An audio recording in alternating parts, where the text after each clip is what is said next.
Fala, Felipe. Felipe, boa noite, parabéns pela vitória. Uma das coisas que a gente viu no jogo hoje de mudança foi o Gerson mais atrás ali ao lado do De La Cruz e essa dupla funcionando muito bem, né? Acelerando muito o jogo, saindo bem da pressão. O De La Cruz muito rápido e o Gerson fazendo uma grande partida. Na minha opinião, ele vinha de algumas partidas abaixo e hoje a gente viu o Gerson ditando muito esse ritmo do meio-campo. Queria que você comentasse essa escolha, a preparação para esse jogo e a montagem desse meio de campo com os desfalques que você tinha. Obrigada. Bom, primeiro dizer que o Gerson é um jogador que se sacrifica muito pela equipe, muito pela equipe. E mesmo nos jogos que vocês podem ter visto ele abaixo, por exemplo, né, que foi cobrado na altitude no jogo contra a LDU, é o jogador que mais correu. Foi o jogador que mais se sacrifica, porque muitas vezes, como eu falei, ele tem que pressionar o... Corona. Há 100 anos fazendo da praia um palco. E ele corre muito, se sacrifica muito pela equipe. E ele nos dá uma possibilidade a ganhar o meio-campo de uma forma puramente qualitativa. Então, aonde ele joga, se ele jogar na meia, jogar de volante, ele é um jogador muito determinante, muito importante para mim. Hoje, com os desfalques que a gente teve, ele acabou jogando nessa posição de volante e não estava já tão acostumado, fazia tempo que ele não jogava aí, desde o Carioca, se eu não me engano, mas é um jogador que eu sei que posso contar com ele em qualquer posição. E com o Nico, como eles treinam juntos, né? Ele, o Everton, Ala, Eric, então eles têm as dinâmicas e eles se sentem bem e performam. Eu estou muito feliz porque hoje o jogo do Gerson, o sacrifício do Gerson foi recompensado e merece ser elogiado. Felipe aqui, boa noite. Natália Brasil, Rádio Roquete Pinto. Ainda falando sobre mudanças, né? O Pedro iniciou o jogo no banco e eu queria ouvir de você, que é o comandante da equipe, o motivo dele ter começado no banco, porque no campo das especulações a gente fala sobre esquema tático, controle de minutagem, que ele pode ter algum problema físico em virtude da grave lesão que ele teve. Então, eu queria saber de você por que dessa escolha de não começar com o Pedro. Bom, o Pedro fez um grande jogo contra o Corinthians, mas, como eu falei para vocês também, para mim existe uma coisa que é a alta médica, que o Pedro está liberado para jogar e ele fez um grande jogo, mas não existe mágica. A alta competitiva, jogar a cada 3 dias, estar no nível dos companheiros, isso é outra história. E o Pedro não está no nível dos companheiros fisicamente, ele não está. Eu sou o que mais quero colocar o Pedro. Eu sou o que mais estou desejando o Pedro chegar na sua forma física ideal para jogar com o modelo de jogo que pede, que todos sabem o que eu peço, né? Para jogar dessa forma, a gente precisa de todo mundo 100%. E o Pedro não está 100% fisicamente. Não está, a gente nota. E depende dele cada dia treinar, cada minuto que ele tiver aproveitar, para ele poder estar no nível dos companheiros e poder ter cada vez mais minutos. Então, eu sei que ele é o melhor e assim que ele tiver no mesmo nível físico que todos os outros, com certeza ele vai estar no campo, porque todo mundo sabe da qualidade do Pedro. Então, só agora depende dele poder retomar essa forma física o antes possível e estar disponível para ajudar a equipe. Mas, enquanto isso, continuar trabalhando. Felipe, Raíssa Simplício da Gol Brasil e da revista Placar. Rapidinho, só para pedir para você completar essa questão do Pedro, você enxerga que é possível o Pedro e o Arrascaeta jogarem juntos e o Flamengo pressionar o adversário, como você gosta que a equipe pressione, né? Queria que você explicasse isso. E, rapidinho, só para completar, queria que falasse da situação do Gonzalo Plata, né? Porque ele está com edema ósseo. Ele acabou jogando aquele jogo lá contra o Botafogo da Paraíba. Foi alguma questão de erro de planejamento? Ou ele estava bem e depois piorou? Enfim, ele perde aí os próximos jogos? Bom, a questão se eles podem jogar junto, obviamente que eles podem jogar junto. Eles jogaram em 2022, fomos campeões juntos, com o Gabi na equipe. Jogaram juntos agora esses jogos. E o que nós temos que ver é como o Arrasca está correndo, como o Arrasca está fisicamente, na melhor forma que eu vi nos últimos 5 ou 6 anos. E o Pedro precisa chegar nessa forma. A hora que o Pedro chegar na forma física ideal, no seu 100%, ele vai nos dar para a equipe o que a equipe precisa. E todo mundo pode fazer. Todo mundo, só precisamos que ele esteja do mesmo nível físico que os seus companheiros no dia a dia. E, desculpa que... O Plata. O Plata teve um edema ósseo, um gesto estranho no joelho contra o Vasco, e teve um edema ósseo e ele teve muita dor nessa primeira semana, viajou para Lideu, não conseguiu jogar, conseguiu se recuperar e a dor dele melhorou toda. Então teve minutos contra o Botafogo, foi espetacular como ele jogou, mas voltou a ter dor. E o joelho é um tema muito delicado, uma coisa que pode perdurar para a vida dele, e realmente ele está com dor, ele não está conseguindo performar, ele está muito frustrado, um cara que ama treinar, um cara super alegre, feliz e divertido, e hoje a gente vê quando ele está na maca que ele está triste, né? Então precisamos que ele se recupere o antes possível, porque sabemos do importante que é esse jogador para a gente. Felipe, tudo bem? Boa noite. Gabriel Orfo, canal Paparazzo Rubro Negro, Revista Placar. Parabéns pela vitória. Obrigado. Felipe, queria te perguntar sobre o Rodrigo Caio, né? O Rodrigo Caio, que agora faz parte da comissão permanente do clube. Como que vem sendo esses primeiros dias com ele? Como foi a escolha do Rodrigo Caio para compor a comissão? E, embora, né, ele não faça exatamente a mesma função que o Daniel fazia, né, que era a questão de bolas paradas, tem muita gente nas redes sociais relembrando o gol do Léo Ortiz de hoje com o gol que o Rodrigo Caio fez contra o Grêmio, na Libertadores de 19. Queria saber se essas jogadas aéreas aí tem alguma coisa a ver com a chegada do Rodrigo Caio ou não, ou ele não tem nenhuma relação com isso. Obrigado.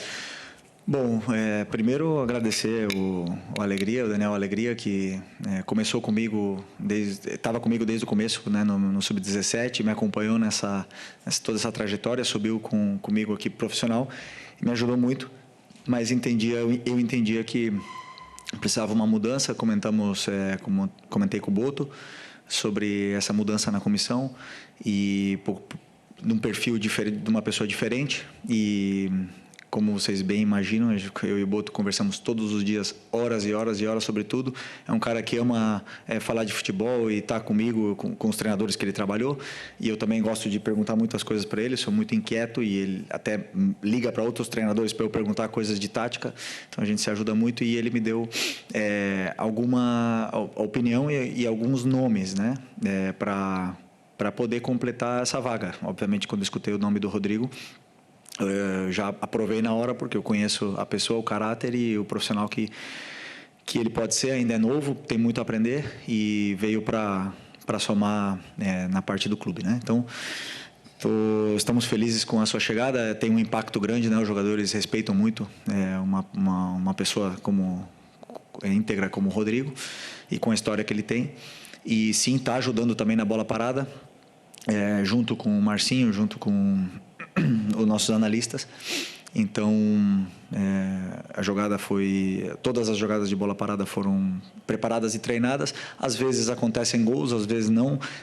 Também fizemos gol com alegria, não porque mudamos que fizemos gols, né? Mas eu sentia que precisava dessa troca, e, como eu te falei, o importante agradecer o Alegria aqui. Okay. Boa noite, Felipe. Léo José, do Coluna do Fla. A lesão do Pulgar fez com que você precisasse... A lesão do Pulgar e também do Ala fez com que você precisasse puxar um pouquinho o Gerson, e aí você formou a dupla ali do Gerson com o De La Cruz. Uma dupla que funcionou bem, né? Pelo meu entendimento, seu entendimento também. E lá na ponta direita você acabou jogando o Luiz Araújo. E com a lesão do Plata, em mais alguns jogos a gente vai precisar ver outro ponta direita por ali, sem ser, obviamente, o Plata. E com o Luiz Araújo na direita e o Gerson mais de volante, você entende que essa opção ela pode ser usada mais vezes? É uma opção que você pensa usar com frequência? Ou você prefere mesmo deixar o Gerson ali na meia direita e usar um outro volante? Eu sempre penso em escolher os melhores para poder montar um plano de jogo onde eu possa machucar o adversário. O Luiz tem uma coisa que é muito boa, que ele tem gol. Ele tem gol, ele tem assistência, ele gera esse perigo quando ele chega perto da área, né? Então, ele nos dá outras coisas com suas características para a equipe. Então, eu sempre, quando eu vou analisar um adversário, e agora mesmo pela falta dos volantes, nem duvidei em colocar o Luiz pela forma que ele entrou no último jogo com 10 minutos. Falei para ele, orgulhoso que eu me sentia dele depois de ter ficado vários jogos no banco. E entrou, 10 minutos não, no minuto 10 contra o Bahia. E correu de uma forma assim muito bonita. O que ele fez no jogo contra o Bahia foi para mim impressionante. Falei para ele que eu fiquei orgulhoso dele. E o futebol ele devolve. Um cara que treina todo dia do jeito que ele treina, um cara que quer, que se incomoda quando não tá, quando erra e quer melhorar e quer evoluir, o futebol devolve. E hoje devolveu com um gol, mais uma grande atuação. Então o Luiz sempre vai ser uma peça onde eu sei que eu posso começar com ele, sei que eu posso colocar no segundo tempo, e o campo fala, né? Tem jogadores que, como eu falei, batem na porta e vão jogar mais, depois os momentos de cada um vão dizendo se merecem estar no campo ou não. Felipe, aqui, boa noite. Bruno Vilafranca, da Rede Multiflá. Felipe, a meu ver, o Michael não tem deixado de lutar, hora nenhuma, jogo nenhum. Toda a participação dele, não vejo faltar luta ao Michael. Agora, algumas tomadas de decisão eu acho que têm sido equivocadas e a torcida já cobra bastante. O Michael, eu vi que no momento em que ele deixou o campo hoje, você deu um abraço longo no Michael, não sei se falou alguma coisa, eu estava longe, não consegui ver. Como fazer para tornar o Michael, de fato, aquela peça importante que o torcedor tanto pediu, inclusive o retorno na temporada passada, e essa é uma das funções do treinador, recuperar jogadores que não estão dando aquilo que o torcedor entende que pode ser melhor. Obrigado e parabéns. Obrigado. Eu penso sempre em uma frase que define, né? Ninguém é mais importante que a equipe. Todo mundo tem que se sacrificar pela equipe e a equipe vence dessa forma, ou está mais perto de vencer dessa forma. Hoje, o Michael, o Bruno Henrique, o próprio Arrascaeta, o Luiz, jogadores de frente não deixaram em nenhum momento a LDU jogar. Não deixaram. Eles não conseguiram passar do meio campo no primeiro tempo. E é um time que, se você ver, você estudar, eles jogam, como jogaram no segundo tempo aqui, né? Então, é um jogador, o Michael é um jogador que dá tudo o que tem pela equipe. E sempre que eu escutei os torcedores falarem, queremos raça, queremos gente que corre quando não der na bola, vai na vontade, ele tem tudo isso. E ele começou o jogo muito bem. E aí, nas primeiras decisões, a gente sabe que a torcida está esperando. E aí começam a pegar no pé, ele acabou ficando mais nervoso.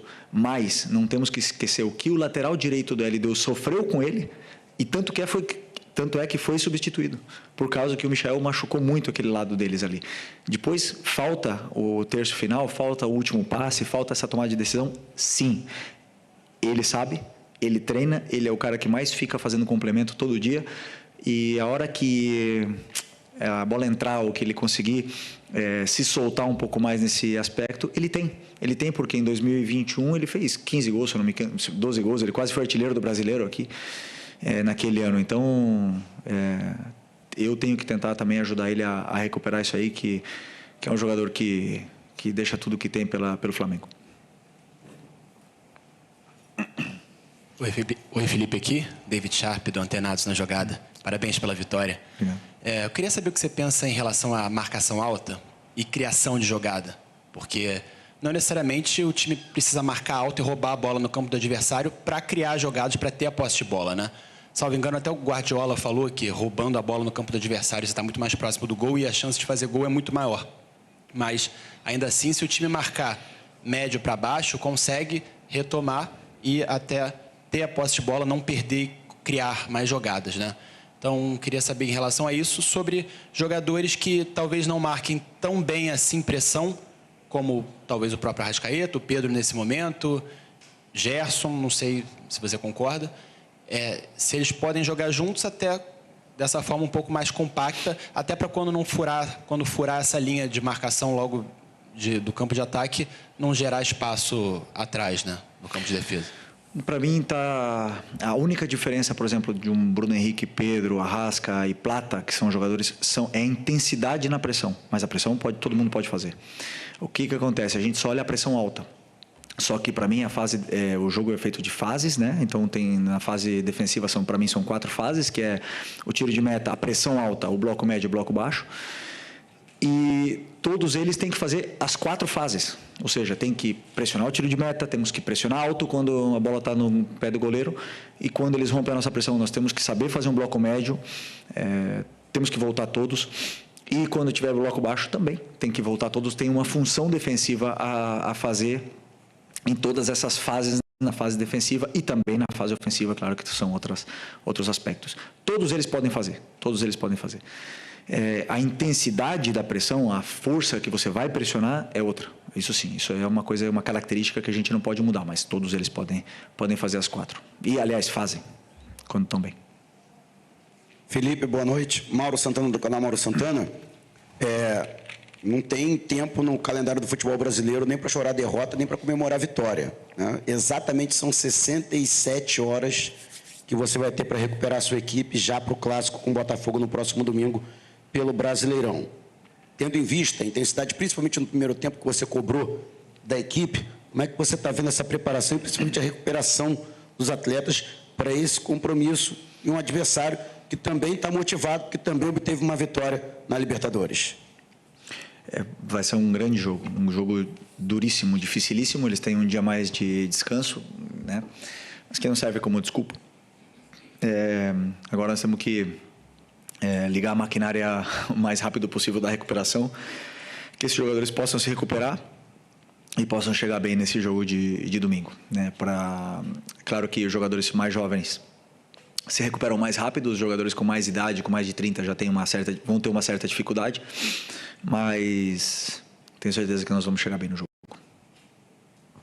Felipe, Isaac Andrade, Flavoz. O Flamengo jogou bem, o Flamengo venceu, mudou um pouco a história dele nessa trajetória da Libertadores, e foi muito elogiado, inclusive, na coletiva aqui pelo treinador da LDU. No momento de vitória como esse, eu acho que é interessante também analisar aquilo que, de repente, você planejou, aquilo que você cobrou, que você sente que o time dele trata com um pouco de dificuldade. O que foi isso hoje? O que, mesmo o Flamengo jogando bem e ganhando, ainda tem que melhorar, que você acha que não está no ponto ideal, que não foi feito hoje no planejamento do jogo? Não, mas é interessante isso que você falou, né? Hoje vencemos e nos colocamos com possibilidade de passar de fase. Numa Libertadores que até então vinha sendo ruim, eu sempre penso que você tem que demonstrar dentro do campo que você realmente quer ganhar essa competição, né? E hoje eu acho que a equipe passou essa mensagem. No primeiro tempo, a gente passou a mensagem para a própria competição que nós não queremos ser eliminados. A gente quer chegar o mais longe possível, nós queremos chegar na final. E o único caminho é esse aí. Levando do jeito que a equipe levou a intensidade, a vontade para dentro do campo, o sacrifício seria a palavra para mim. O sacrifício que todos levaram para dentro do campo passou uma mensagem para a própria competição que nós queremos seguir vivo nela. E nós temos muitos aspectos que melhorar, todos os jogos. E o jogo hoje, existem alguns, e agora a gente vai analisar, amanhã de manhã, analisar o que foi feito no jogo, os aspectos a melhorar. E também, depois preparar o jogo do Botafogo, que é outro jogo completamente diferente. Então, todo jogo nos dá um guia para seguir. Okay. Oi, Felipe. Sérgio Lobo. Parabéns pela vitória. Você é um cara que foi forjado, né? Teve sua extensa carreira jogando no futebol europeu, né? Veio para o Flamengo, encerrou aqui. E você tem toda uma cultura europeia de jogo. Queria saber, te ouvir a opinião que você tem sobre a escolha do Carlo Ancelotti como técnico da seleção brasileira, por favor. Primeiro, dar as boas-vindas para ele. Já jogamos contra, né? Quando eu era jogador, bastante vezes contra ele. Nos ganhou até uma final da Champions, então é um cara que vem com o respaldo todo para tomar as decisões que ele tenha que tomar e que queira tomar. Não podemos nos enganar. O melhor futebol está lá. Os melhores jogadores estão lá, as melhores competições estão lá, os melhores treinadores estão lá. Essa é a verdade. E nós temos muito que aprender do futebol europeu. Então, muito bem que ele venha para cá e viva o futebol brasileiro, que não é fácil para ninguém, né? Então, que ele possa nos ensinar, que nos possa dar a sua experiência, que ele possa vencer e que ele possa trilhar um caminho de vitórias aí na nossa seleção que está num momento muito conturbado, né, politicamente. Então, precisamos de uma estabilidade, precisamos de alguém que tenha esse carisma e que seja bem-vindo, seja bem recebido por todos nós que, sem dúvida, precisamos muito de ajuda para continuar evoluindo e melhorando como um futebol em todo, em geral. Obrigado.